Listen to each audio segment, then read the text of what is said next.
Hello, everyone, and welcome to Growing Together, a gardening podcast with me, John Lamb, and Don Kinsler, a lifelong gardener and the North Dakota State University Extension horticulturist for Cass County. Don, how are you doing today? I'm doing great. Well, the other shoe dropped. We had our killing frost. We had our first frost. For almost all of the region now. And so, yeah, we had a long growing season, so I wasn't sad. Yeah. You know, if we get an early fall frost, sometimes I feel like I'm cheated out of the end. But this was hardly year, early. Plenty. I gotta say, I knew growing season. You know, looking at the forecast and seeing that this was coming up, and so I went out the night before and I took clippings of my coleus, and there's one that's about 15 feet away, a planter, above ground planter, that's about 15 feet away from the other ones. So it's a little closer to the house, and it's a little blocked by an addition to the house. That one is still growing. That one didn't kill the frost there. So it's just interesting, like just this small microclimate. Yeah, nice. Small little thing. So anyways, we thought it would be a good time to talk with our old friend John Wheeler and talk about, first of all, how was your growing season? Well, it was good.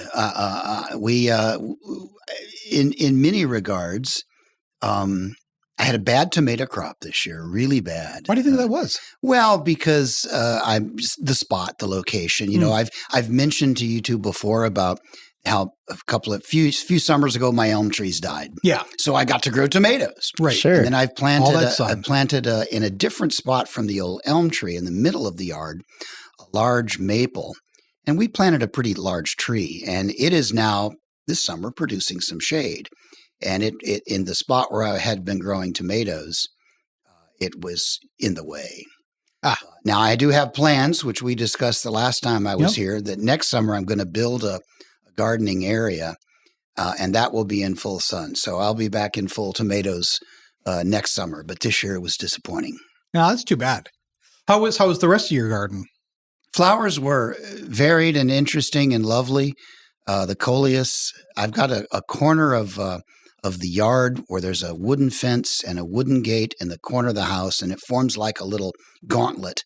And I fill this with shade-loving plants, and I've got a lot of coleus in there and some impatiens and a few other some blooming plants as well that are shade-tolerant. And man, with the extended fall, that just became spectacular during September and October. You know, just late unblemished growth is just beautiful. And it is, and it's nice too, because you have these cooler days. They certainly haven't been cold necessarily by our standards, but just to sit outside and enjoy that. And also you're at this point in the year too, where the next thing to do is to clean up. So there's really not a lot to do until you have that killing frost that goes through. So you can actually sit back and enjoy. It's kind of nice. Yeah, and you're mentioning the nice flowers, you know, especially the last part of the season. You know, the silver lining in the no rain cloud was that our geraniums did beautifully because we didn't have extended periods of wet, rainy weather this fall. So, you know, where you were able to water like containerized flowers, they did do quite well. Yeah. I find it fascinating, and it's something that only happens late in the year. But I've got an old metal bench that I create two levels on with some old tiles. And so the lower shelf becomes very, very shady. This is in that shaded area that I was just talking about. And on that lower shelf, I put pots of impatiens. There's room for about 4 pots. And there are other pots that are in front of that are a little bit taller. So these impatiens are kind of back in the shadows there. And as these other plants grow, by the end of summer, the impatiens get lost. But if the fall goes long enough, they'll find their way up and poke their little heads out. Those plants must be 30 inches tall. Really? Oh, wow. Which is amazing for a little impatient, but it's going to find the sun. Blooming well? Yeah. Oh, until this week. Until the frost, sure. When they get that long, do they appear really spindly, or is it a continual leafage all the way up? No, if I were to move the pots in the way out of the way, they would look terribly spindly. Yeah. But that part is hidden because there's just this little, hello, we are here. So what were some of your big successes this year, would you say? Surprising by the hot peppers, which I grew in pots, just jalapenos and cayennes, had 2 wonderful pickings. I like to pick in mass, and then create something with it. I like to make hot pepper sauce, the old traditional Southern style, which is just vinegar and water poured over, peppers in a jar, and a month later you've got pepper sauce all winter. Peppers had some pretty good heat in them this year, and they did really well in the pots because I was able to move them into the sun, unlike my tomatoes, which were planted in the ground. I don't know if I had any major successes. It was a busy year, so I didn't have as much time to garden this year as I hope to in the future. As a meteorologist, looking back at from the growing season, which was different this year, how would you say? We talked about this a little bit last week. Don and I, we kind of thought that it seemed like it was really almost in two parts. The first part was very, very wet. It was plentiful rain, and the second part was absolute lack of rain. I would not to argue, but I would say that not to argue with that at all, but to say that this growing season was different somehow implies that it was different from all the others, which are somehow the same. True. Which I don't think is what you intended, right? Right. It was. I mean, we came out. Remember, we had no snow last winter. Yeah. So early on, we were very concerned about there being enough water. And for agriculture, the absolute absence of water delayed planting. And then heavy rains came, which further delayed planting and delayed gardening. And it was wet. And then we got into a brief dry spell early in the summer. And then July became very wet. Our rain came in bunches this year. And so we spent the entire year being either too wet or too dry. And as we got toward the end of summer, dry won. And the entire Red River Valley has just been through the September 1st through October 15th period is the driest on record, dating back to the 1800s. Up in the Northern Valley, not the driest on record, but still extremely dry. For the entire region, it was the warmest on record. So we had the heating degree, we didn't have a lot of record highs. It was just consistently warm, which implies it was consistently never cold. Yeah. And so that was a different kind of fall that way. It was one where tomatoes kept producing such as they were, and peppers kept producing, and blooms kept blooming. My mock orange had a third blooming after I thought it was through. So it was a strange season that way, and we're still dry. Yeah. Yeah. I don't remember a season in which our heavy clay soil in our garden, I'm continually working on organic matter, adding to it. I don't remember a season where the soil went from so squishy to hard-baked and cracked. Currently, our garden soil is checkerboarded with very wide cracks. I was going to photograph it because it's almost just picturesque in an odd sort of way, but just wide cracks. It seemed like it was almost like a potter's clay to begin with, all squishy, and then it went in the heat, a kiln, and then turned into like a clay pot. Well, that clay swells up so much when doesn't it's it though? wet. It's And then, I'm reminded North Dakota State climatologist Daryl Richardson, whom I worked with at WDAY for nearly 20 years, still work with him because he's a state climatologist, taught me the value of, and it may depend on the home, but in a season like this where we go into winter very, very dry, and I'm not saying everybody in the world needs to do this, but you might want to consider before winter freeze up, watering the yard around your home's foundation a little bit, because those wide cracks, if they're still there in the spring and we get a snow cover and the snow melts, that water is going to run right down those cracks. Now, if you've got a new house, that's probably not an issue. But if you have an old house with an old basement like mine, that water is going to get in. And we all do have those houses, yeah.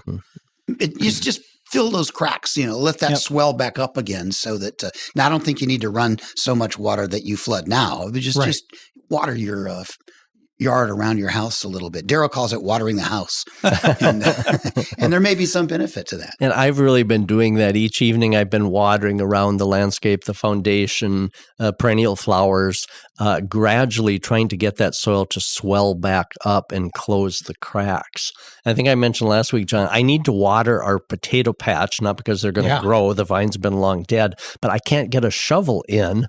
And so I need to get the moisture just right so that I can get a shovel in and dig those potatoes. Concrete. It is. What all do you have left in the ground still, Don? The carrots and potatoes. Okay. Yep, carrots I like to leave in right till the bitter end because they do get sweeter. But those potatoes, I got to get them out of there. Well, so when we're recording this on the 17th, and you said, I think on the newscast that you really for the next 2 weeks, 2+ weeks, you don't anticipate any precipitation. It's going to be kind of the weather's going to stay relatively insignificant. Yeah. So 17th, we might get a little.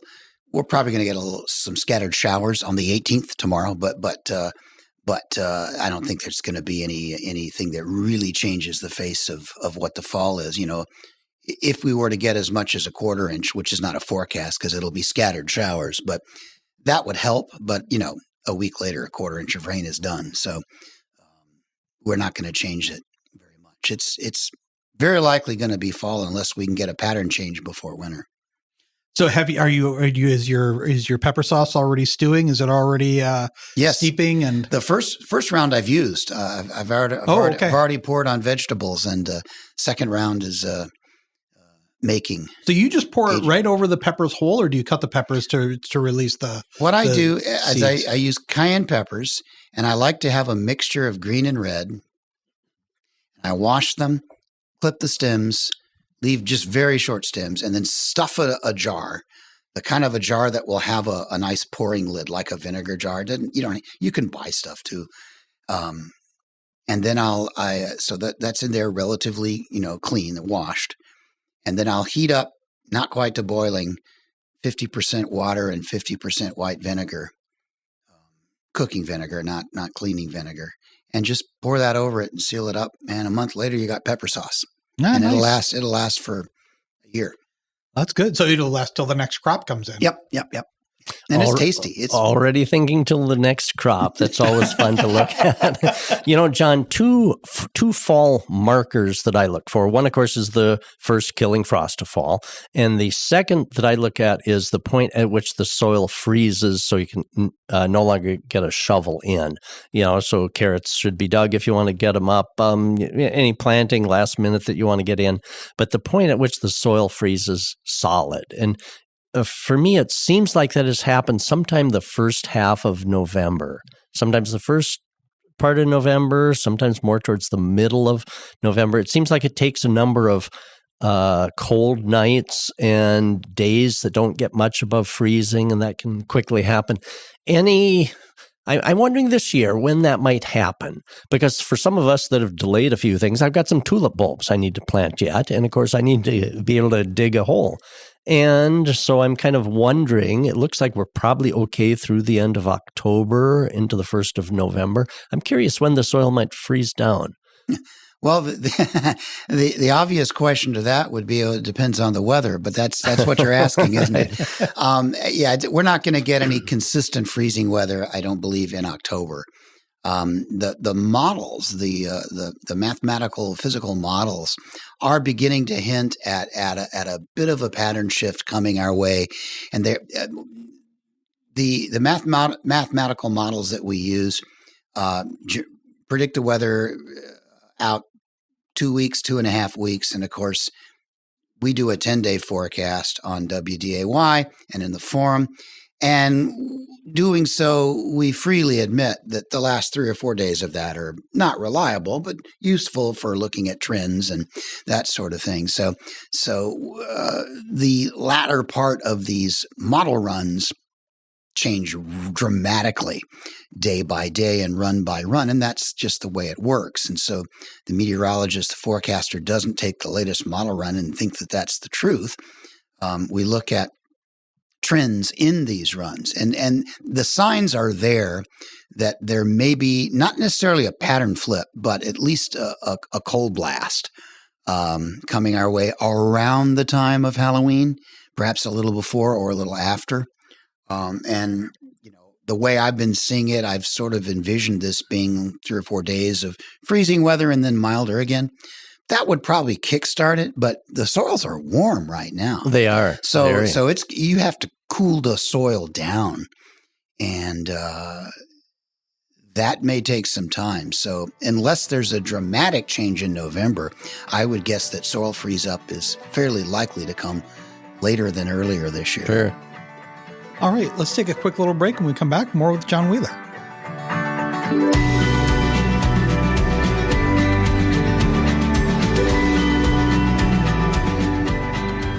Get 3 months of local news for just 99 cents a month. You'll get unlimited access to the news you need to stay engaged and connected to your community. Visit inforum.com/subscribe now to get 3 months of local news for only 99 cents a month. All right, we're back with John Wheeler. We're talking about the past growing season and maybe looking forward to next season. But what do you think? What's the weather looking like? I know you don't do long range forecasting, things like that. That you just talked about that. Basically, a 10-day forecast, even the last couple of days for that's based on maybe a pattern. But anything like we're hearing about is it the La Niña this year? And what do you think that weather may bring for us? Yeah, it's La Niña. Over the years, if you'd asked me 40 years ago for a long range forecast, I would say there's no such thing. We can't do that. Now I would say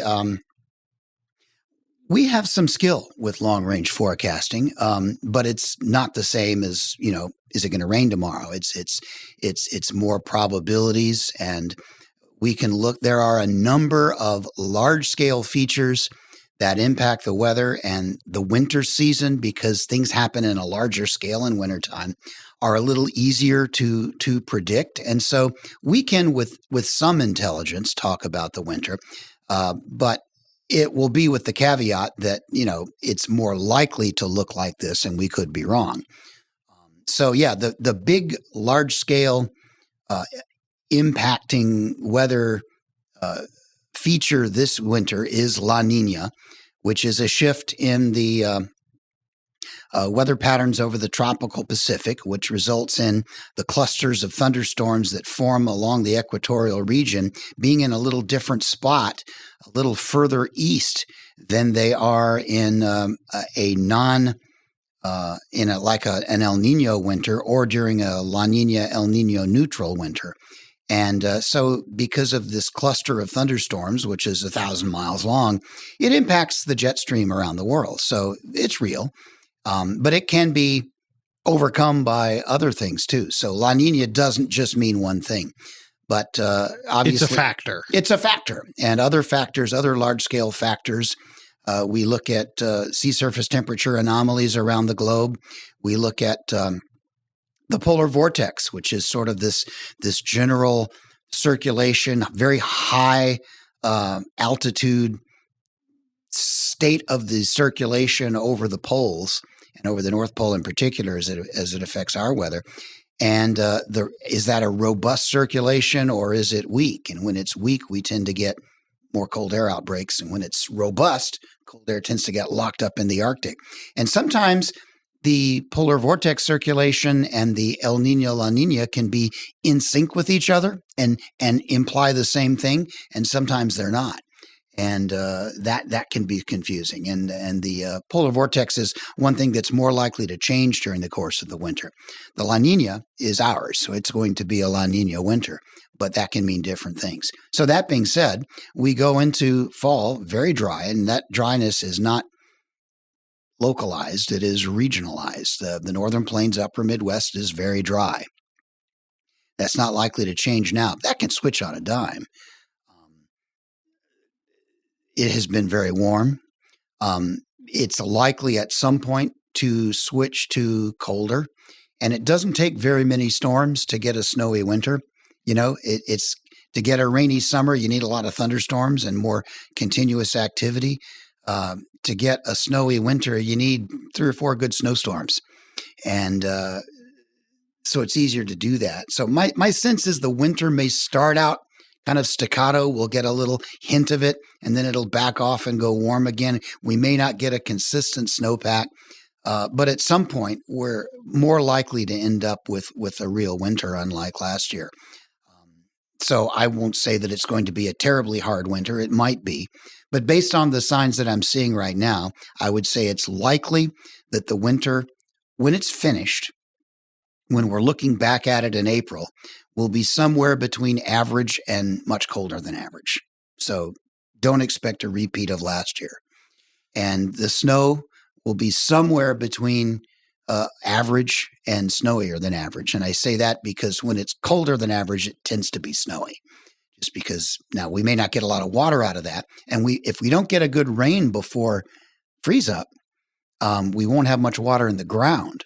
And a lot of the snow, the water that's in it in our climate, tends to run off in spring. Sure. So getting a snowy winter doesn't necessarily mean we'll have good moisture next spring in the ground.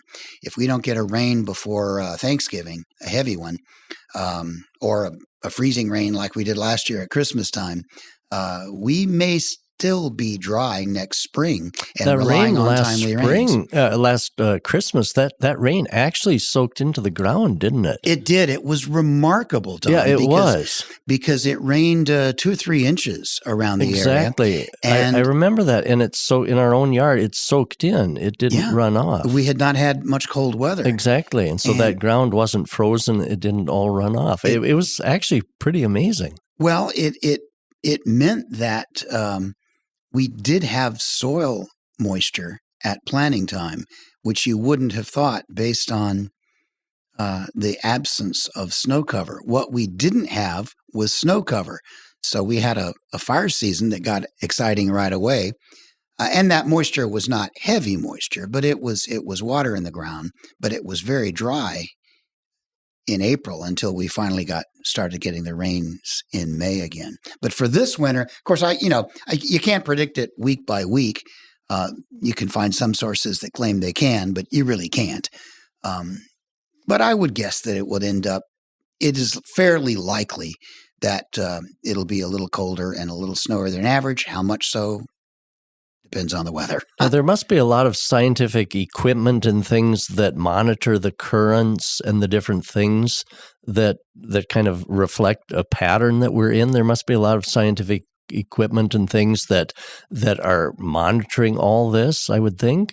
The deal, though, Don, is when is it going to change? Sure. And that's really the key, right? Right now, we're in a warm, dry pattern, not likely to stay that way until April. So at some point, we'll get the jet stream that will, instead of staying north of us, will start coming at us from the southwest. And when that happens, it will turn snowy and cold in a hurry. And when that flip happens, and it will happen without a whole lot of advance warning, maybe a week or so. Sure. Now, I quit buying the almanac years ago because... Are you talking about the Farmer's Almanac? I am. I wasn't going to refer to it. Well, that's okay. But That's what sure. I think that's what most people call it, but yeah. Well, I quit buying that years ago because it seems I would buy it to see what their forecast was, and then it didn't prove to be accurate, or else it was so generic that it really didn't give me much of a thing. So I just quit following it. I mentioned the science-based weather forecasting or observation. What do some of these others use for making their predictions, I wonder? Any idea? Well, the almanac claims that it's the Old Farmer's Almanac, and there's also the Farmer's Almanac, sure. which is a cheap knockoff of the Old Farmer's Almanac. They claim scientific methods using the sun and other things. Of course, it's a secret, and they don't tell you what it is. But when you actually read their forecast, I talk to people all the time who will say, it's amazing how often that Old Farmer's Almanac is right. And I always counter with, if you actually read the forecast and compare it to what actually happened, you find it's amazing how often it's not right. It's that's really why not I quit. That's why I quit buying it years ago. It's not a legitimate way to predict a season. Well, what about, I'm oftentimes asked, that the trees in the fall had a heavy seed set. So I'm oftentimes asked, does that mean that they know we're going to have a bad winter because they were trying to reproduce themselves? No. There's been quite a bit of research on these natural signs as a foretelling the forecast, and whether these natural signs be the busyness of squirrels or the number of acorns that the oak trees are producing. And first of all, most of these observations are likely anecdotal observations. Somebody is noticing squirrels going crazy in their yard planting all kinds of acorns in their pots or peanuts or whatever else. And they think, I've never seen squirrels being this busy before. Well, is that really scientific, or is that just the observation of the moment? The fact is, I think all of these things in nature, the squirrels, the trees, everything, they're reacting to present weather. So if a tree is stressed, it's going to do certain things. If the squirrels have good weather to go out and work in, they're going to go out and work. And I don't think that really portends the future at all. I think it shows you what the weather is now. Right. And what the foresters indicate, that if something is going on with a tree, it reflects the weather that has been or that is currently going on, and not what the future weather is going to be. The muskrat huts.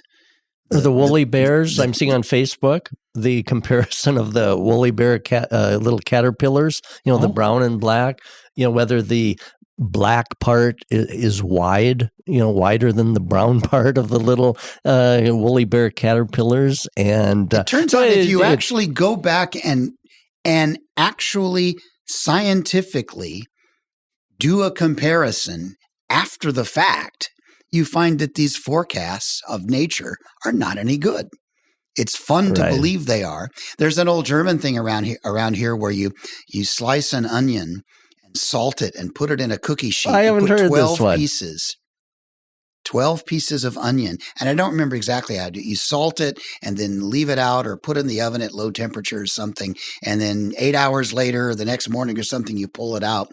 And it will tell, depending on the direction at which the onions curl, it will tell you if each month will be dry or wet. And my grandma told me that's the way she predicted the winter, and she was always right. And it's like, no, an onion doesn't know what the weather is going to be in 6 months any more than a woolly bear does, or a pig spleen, or any of those old things. That's a classic example, though, of how that onion is relating what the weather was in the past, more likely, rather than the future. But it's fascinating folklore. Yeah, yeah, isn't it? And people, they'll ask. I love the and this is all good natured, right? But so my grandmother did this onion thing. This is somebody coming to me and telling me the story, relating the story. My grandmother did this onion thing, and is there any truth to it? And I'll explain why that really doesn't work. And you can tell on the look in their eyes, yeah, but Grandma said so. I'm not changing what I believe. There are biases that people carry with them. Yeah, we all have our grandma ideologies.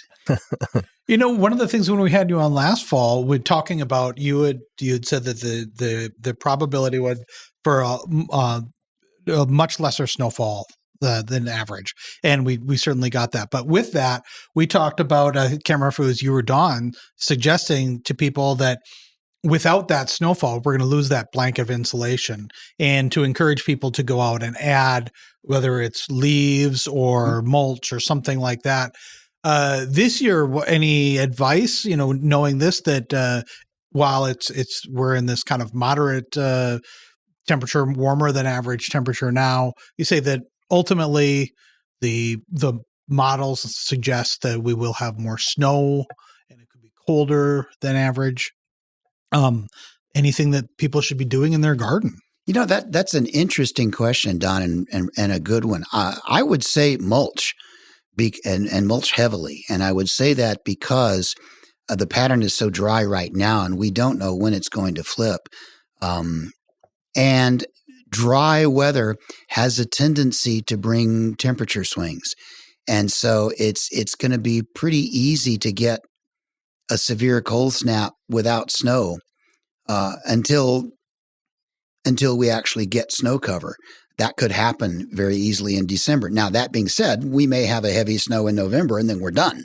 Once you get that first foot of snow, we're locked in, right? But we don't know when that's going to happen. So I would say the likelihood is there that there will be not much snow and very cold temperatures at some point in the first half of the winter, and the plants would appreciate some cover. This does seem like a good fall to do that insurance policy and mulch with a foot of leaves, shredded wood chips. So this does seem like a really good fall to do that. And the other thing that you've talked about is that the benefit of doing that too is that it helps maintain some moisture there. That whether if you were just to water on the ground, that may evaporate but if you do that, it maintains some moisture there to help with that. Because even last winter, without the insulating snow, I lost some iris. Some younger iris for the freezing and thawing in the spring of the year. I found them kind of laying on top. They had heaved. I love that gardening terminology. Your perennials heaved. And just the insulating just helps prevent that freezing, thawing, and heaving out. John, one thing, I used to naively think, gosh, I just hope we have a normal growing season. I used to naively think that somehow there's a normality to either the winters or the springs or the growing season. I just kept hoping for that normal. But, it just seems like, and I know you've said this many times, and it is so true, that there's not some sort of picture perfect, normal, average growing season that we're attaining to. For myself, more often than not, it's just coping with whatever the current season is. And, because it swings, it does this, that. Some seasons are better than others, but I'm still searching for that normal average where everything is perfect. The rainfalls come timely and life is good. But it's very abnormal to have a normal summer. Yes, that's well put. The weather just constantly swings from too much this to too much that. This year was spectacularly so, more so than usual. But that is in fact what weather is doing. Ideally around here we'd get 3/4 of an inch of rain a week, and it would be consistently warm and cooling down at night, but not too cool. But of course, that's not the way it works. We get cool snaps and warm snaps, and precipitation here in the Northern Plains in particular, it's generally too dry except when it's too wet. And that's just the way it works. The rainfall is not evenly spread, nor is snowfall. And because that reminds me so much of the summer of 1975, the Red River Basin had like 7 inches of rain in last part of June, and it created one of the worst floods, a summer flood, but it's still, I think, in the top 10 Red River floods. But so wet in the middle of summer, and then 76 was drought. Yeah. And so we went from a summer way too wet, people's gardens flooded, and the next year we were searching for moisture and how to keep things wet enough. In 1978, for Fargo-Moorhead, as measured at Hector Airport, the calendar year of 1975 was the wettest on record, and the calendar year, January through December of 1976, was the driest on record. Only a year apart. Just a year apart. Now we've since beaten that wet record time over many times when the climate turned wetter in the early 90s. We've had many wet years. 76 is still the driest year on record. I think the annual tally at the end of December for 1976 is under 10 inches that year. So that was wow. Fargo-Moorhead was a desert in 1976. You said on the weather that this is, if not the driest, it's one of the driest falls on record? Halfway through. Okay. In Fargo-Moorhead, it's the driest. Okay. And I think when I look at other weather stations, like using the NDAW network, the North Dakota Ag Weather Network, it's probably, you could safely say that southeast North Dakota, west central Minnesota, the Fargo-Moorhead area, September 1st through mid-October is the driest on record. The northern part of the area has had a couple of rains, one significant rain back in mid-September, and then a couple of showers since then that the southern part didn't get. So it's impressively dry for that month and a half. And I enjoy gardening so much that I don't spend a lot of time worrying about things that you have no control over. But occasionally it does cross my mind, what if we had an extended drought? Wouldn't it be tough to garden and have one's yard and everything if we had, I'm not sure what would classify as an extended drought.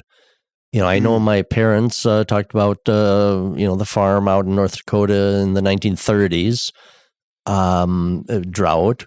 And I'm not sure, but I hope that we never get into what might be considered an extended drought where there's just no water, to keep everything going that we enjoy so much.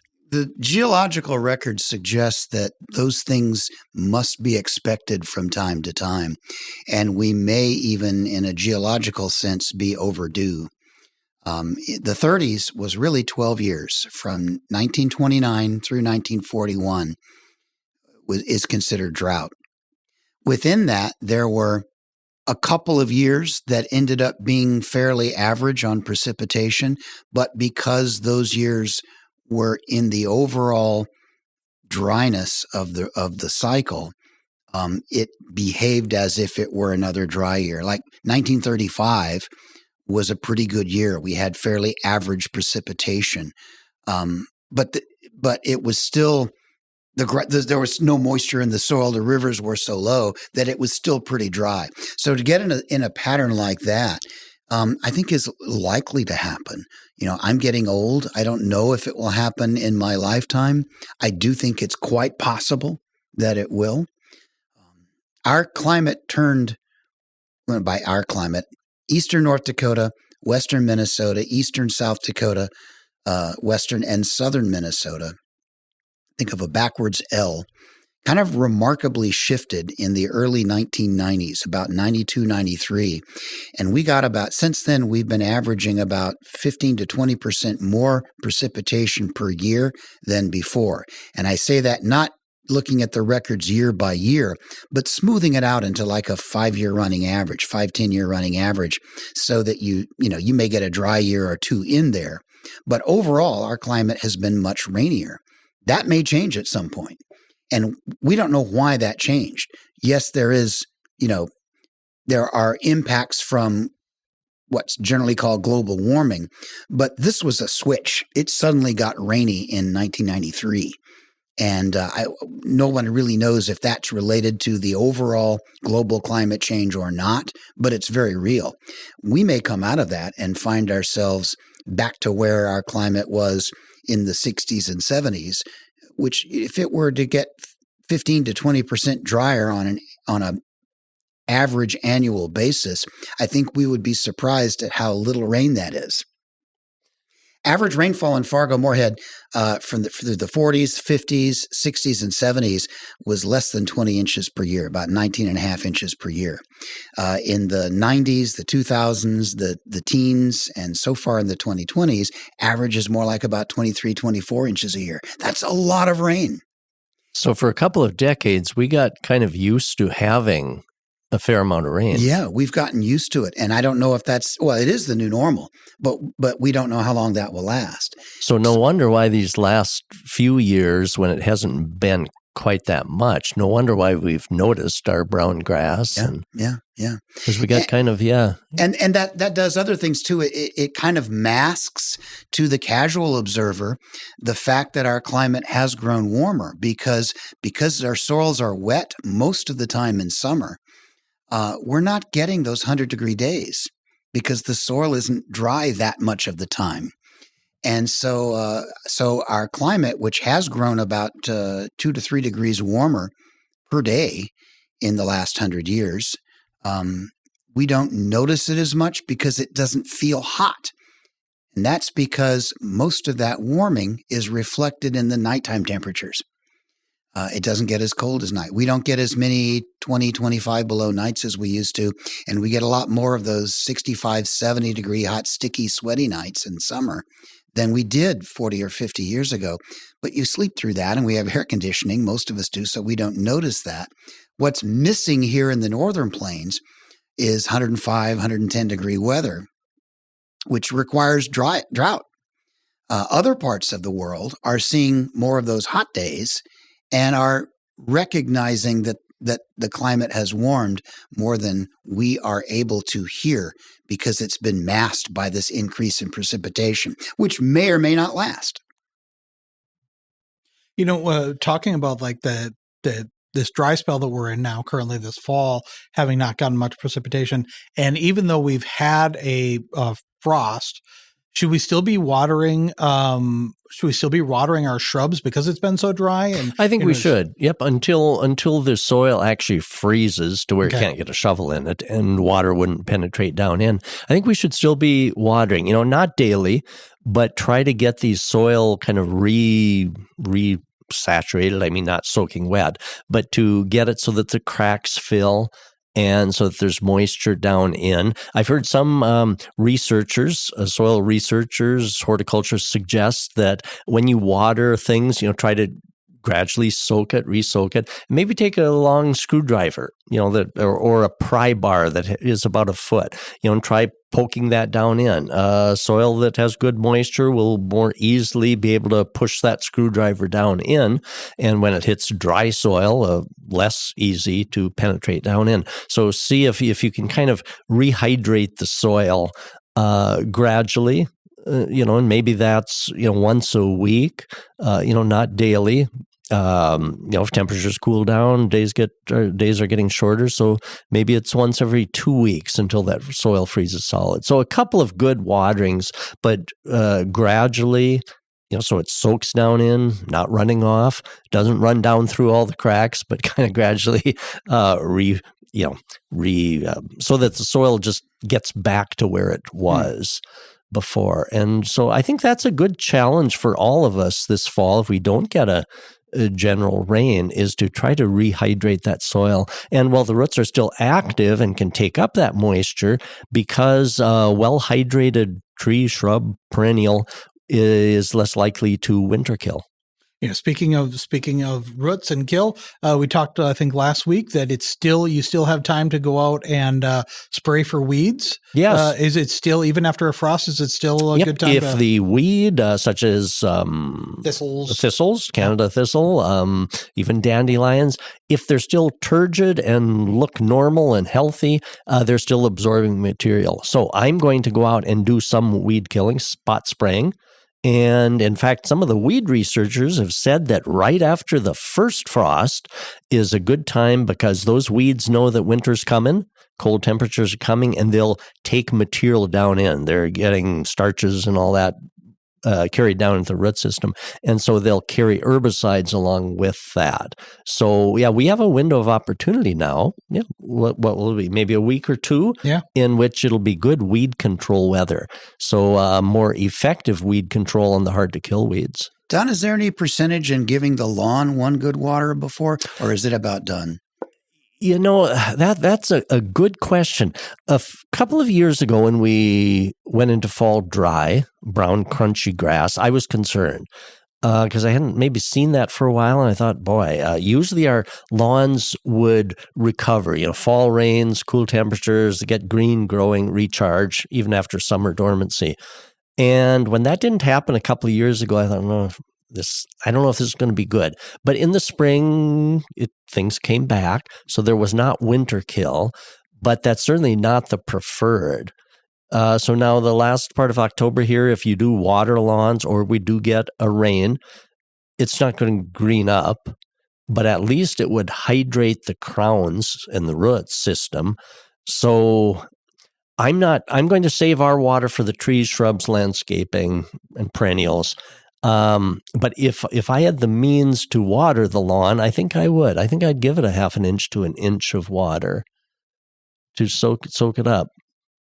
Because if we do get a rain, Mother Nature would do it, and so we'll maybe pattern what Mother Nature could do and do it ourselves. Yeah, I've got, my lawn was, when I lost my elms a few years ago, I sodded a large area of the backyard, which I had just mulched for years because it had been too shady. And, that lawn is now a healthy lawn, but this fall it's gotten there's some large brown patches in there, and I haven't routinely watered it. I don't have a sprinkler system. I tend to let nature run its course until it becomes a big issue. But I'm wondering if it would be healthy to give the sprinkle give a yard a good sprinkle before. You know, I think it would. What do the doctors say? Do no harm. You know, isn't that isn't that But one of their things? Do no harm. You're not And going I to wake think it up from a dormancy. I think the same would be true of lawns. I think giving it water would do no harm, and I think it would probably be a good idea. All right.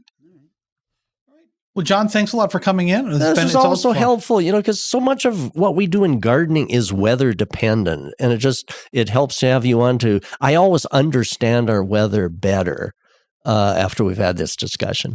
Well, I enjoy being here. I'm not a good gardener in the sense that I really know what I'm doing, but I certainly like to dabble in it, and it's always wonderful to learn new things from you. This has been a strange year.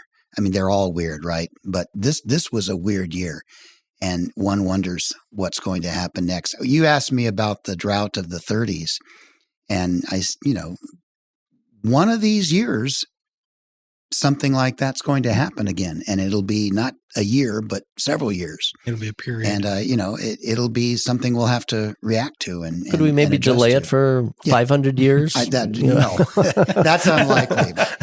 Please? That's unlikely. It'll happen again. Isn't that something? And I always think with gardening too, no matter what the season is, it seems like this has all been done before, I'm sure, at some point. Yeah. Well, but we work with it. We think of the 1930s as being the benchmark for drought. But again, we talk about, when I say the geological record, there are lake soil samples that you can do in like lake sediments and things like that, and go back and they actually count like the number of seeds and pollen grains and things like that at the microscopic level. And you can see as those have varied year by year, we know that the drought of the 1930s is not as dry as it can get. We know that there was a drought in this region in the 1500s that would make the drought of the 30s look like a dry spell. And so, that will happen again someday too. And this is all without even discussion of what our globally changing climate will do. This is just natural climate will at some point bring us a devastating drought because we expect normal weather, which the weather rarely ever delivers. Exactly. Gosh, always great discussion. Well, if you're up for it, John, we'll have you back on. We'll give you a call in the spring, or we'll talk about how maybe the winter was, but then also talk about what you've got planned for your garden next year, how you're going to finally get your tomatoes back, and your infrastructure that you're working on that you've got planned for that. Sounds My like first fun. seed catalog came yesterday in the mail. Yes, already 2025. The first one arrived. That's sign a of next harbinger spring. Of a sort, isn't it? Must be almost spring. That's better than a robin appearing. All right, Don. Well, if people have questions for you about their garden, what's the best way to reach you? Send me an email, donald.kinsler, KINZLER, @ndsu.edu. And always great to hear from everyone. All right, John, again, thanks for coming in. Thank you, John. Thank you.